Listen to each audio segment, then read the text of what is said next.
Greetings from Bhutan to all of you. Well, I've been asked to talk about happiness, my idea of happiness, as well as Bhutan's gross national happiness. I think it is our common desire. The happiness is our common desire. Every individual wants to be happy. Of course, happiness, somebody's asked for definition of happiness. There is no one definite that fits everybody. Different individuals have different definitions. But what Bhutan has done is trying to create condition so that the individuals can pursue the happiness. And the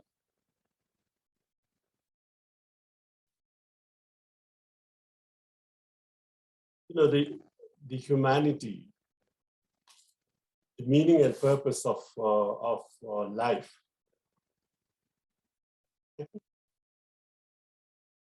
Forgotten the meaning and purpose of life. When we are born, we are beautiful saplings of happiness. Well, as we are being nurtured, so many conditions are put into us, and we sometimes become a poison. We bear the fruit, the poisonous fruit. Of course, not everybody becomes poisonous, but some do, and that is because of our own doing. And here, I believe that we should look at the education. We have gone wrong with the education. But before that, I should perhaps give you a brief story about the background to the gross national happiness. How did gross national came to be being? When our fourth king was enthroned, he was only 17 when he was when he ascended the throne. And after that, he had to travel outside Bhutan. And on the way, he was hounded by journalists. And they asked him, Bhutan is a poor country. So how would you raise the GDP of your country? So at that point, our king turned around and said, I know nothing about GDP, but I'm extremely worried about the GNH of my people. And that's how the GNH came into being. And that was in the early 70s. And ever since, we have been doing research on the gross national happiness. What makes people happy?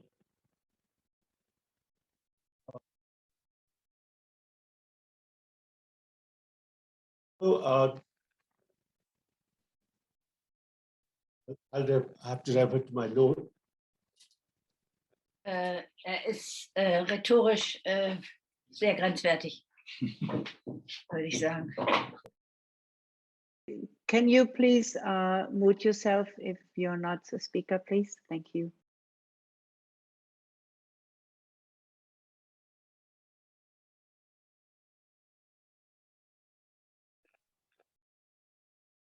Lhatu, Lhatu, we cannot hear you. Lhatu, No. He's okay. I just want to ask a question. How do you implement? How does Bhutan implement the cross-national happiness? Okay, we have developed, firstly, it's based on 4 pillars. And those pillars I can read out to you for your own, perhaps you might like to know those four pillars.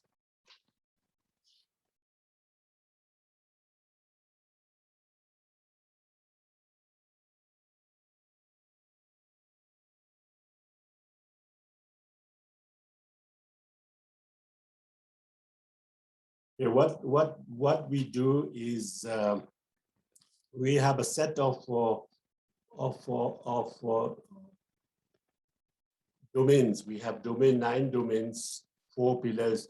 For instance, the education is one, environment is one, cultural and spiritual is the third one, and then the good governance is the other pillar.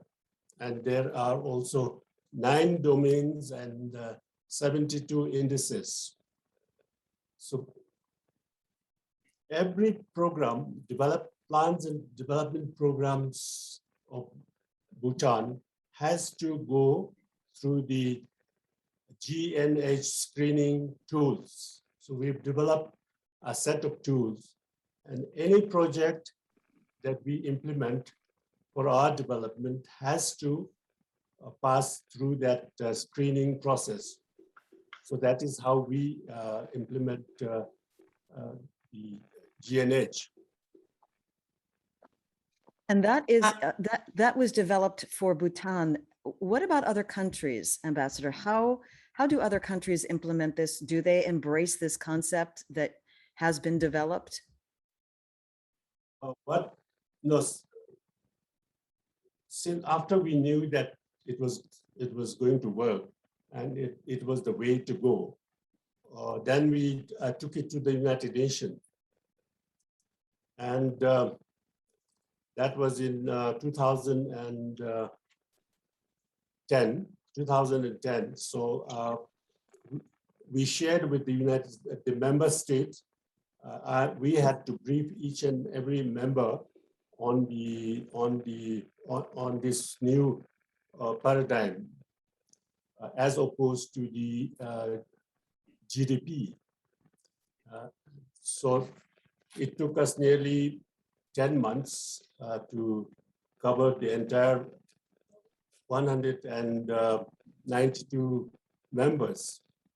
So at the end of it, we tabled a resolution on the gross national happiness.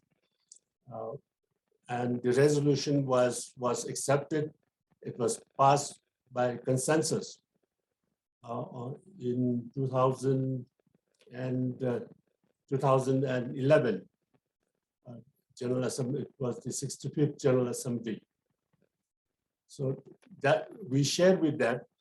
And I think a lot of the element has gone into the SDG, the Sustainable Development Goal.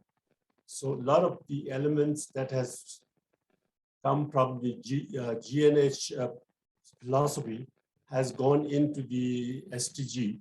So in a sense, I think that there is a contribution in that that the world can probably benefit. The other thing is that the countries are taking up now, like Australia, for instance, wants to set up a GNH center in collaboration with Bhutan.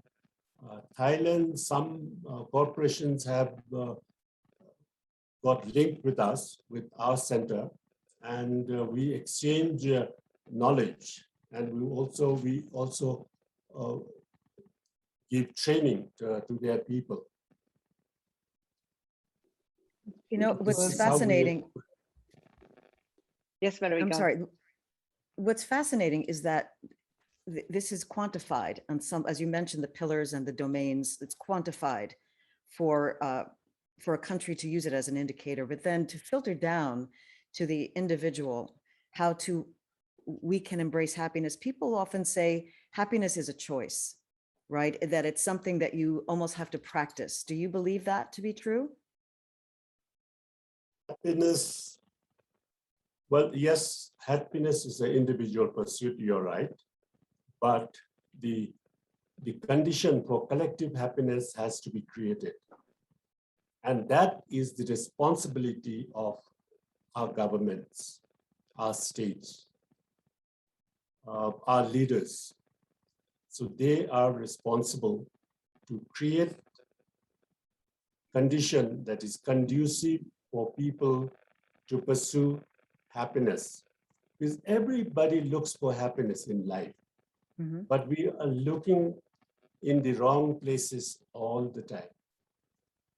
This happiness actually means you have to give happiness to get happiness. For instance, if somebody is unhappy in the family, your family is not going to be happy. If your neighbors are not happy, you're not going to be happy. So happiness it's common. It's a common thread. Like you cannot live in isolation. Like Bhutan can be perfectly okay, happy, but if our neighbors are not happy, we cannot be happy. We cannot expect to be happy. And therefore, I think we focus a lot on education. We have to unlearn and learn, because we are doing so many things that are not conducive for happiness. Why are we at this day and age manufacturing weapons? Why are we fighting wars? We are fighting wars because we have got the idea that, we want to dominate. We want to control everybody. So we fight war, but does it bring happiness and the well-being of the people? No. So therefore, I think we have to look inward and understand our own mind. And that can only be done through education, through rethinking the education. So fascinating and such an important topic for all of us. I'd love to hear from our individual people here that have joined from around the world. I'm not able to talk to the cameras. So if it's in a meeting setting, so I think it'll come across probably much better. You're wonderful. Fine. You're doing fine. Beautiful, Doing fine. Ambassador. I just want to add, because you mentioned in a pre-discussion how far Bhutan goes. You said if there is a mining and a possibility for mining, and people become unhappy because of this new development, you don't do it. The state doesn't do it, and so you really put happiness before greed. And this is an example for the world. I just wanted to mention that. Of course, because, for instance, I quoted the mining because the mining is a very profitable business, and it can bring a lot of wealth to the country. But what about the people living in the area? Are they going to be happy? Are they going to be adversely affected? Yes. If that is so, we do not allow mining. That's why I was saying that every program, every project, every development plan has to go through the GNH screening tools. We have a set of tools created, and every program has to be vetted through this screening process. Really, personally, I mean, I'm so intrigued by this, because imagine, you know, we are changing our lingo in politics, in governments, in businesses, that we put the happiness of all it as the bottom line of our budget sheets. And I think it has to happen. So for me, when we're so lucky to meet with Ambassador Lhatu Wangchuk, I think it was just a message that this works in a country, that it really works. I think I found it such a great answer to so many of our questions in our day-to-day life. And we just have to be, do you think, a little more humble and jump into it? I think GDP has done a lot of damage. It served its purpose. And I think the GDP was probably implemented soon after the Great Depression. But then GDP has a lot of flaws. We find that it has a lot of flaws, and because it puts us in a very unhealthy competition. We've been taught to compete each other. And competing means you have to trample on other people for you to win. And in that way, you cannot nurture happiness for everybody. So competing oneself, we are all intelligent people. Human race is supposed to be the most intelligent being on this planet. Yet we are not able to achieve happiness, not achieve peace for ourselves. So something has gone really wrong with our system, with our world. And I think we can change that. Like, for instance, you are taking initiative, as this kind of initiative is, I think, will go far, spreading the message. So I think we should do more. Like in New York, when we were trying to pass a resolution, we got a lot of interest and support from the people, the NGOs, mostly from NGOs. The member countries were not able to, individuals representing member countries were not able to express their support openly, because they were wondering how it might blend with their own state policy, how it might conflict with their own state policy. So in a organization like United Nations, we are not doing justice. We are not working for the world, but we're working for individual countries. And that's, I'm very sad to say that, but that's what happens in an organization like United Nations. United Nations is good. A lot of good things are happening, especially in the development aspect. But if you tell me in other things, states are competing in the United Nations, trying to enhance their own policies.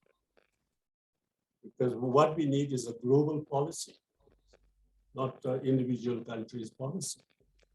Would you say then that competition that we see through countries and through individuals is the enemy of happiness? Oh, yes, totally. Because competition means the negativity comes out. Because you can compete only by defeating other people. You're trampling on other people. So therefore, it's not good. It's very unhealthy. For instance, if you're in a business, corporations, it's very unethical when you compete each other, because you don't want other corporations to do as well as you want. Mm-hmm. And in the process, a lot of things that are not good, a lot of things that should not happen happens. The competition, in my view, should be competing oneself.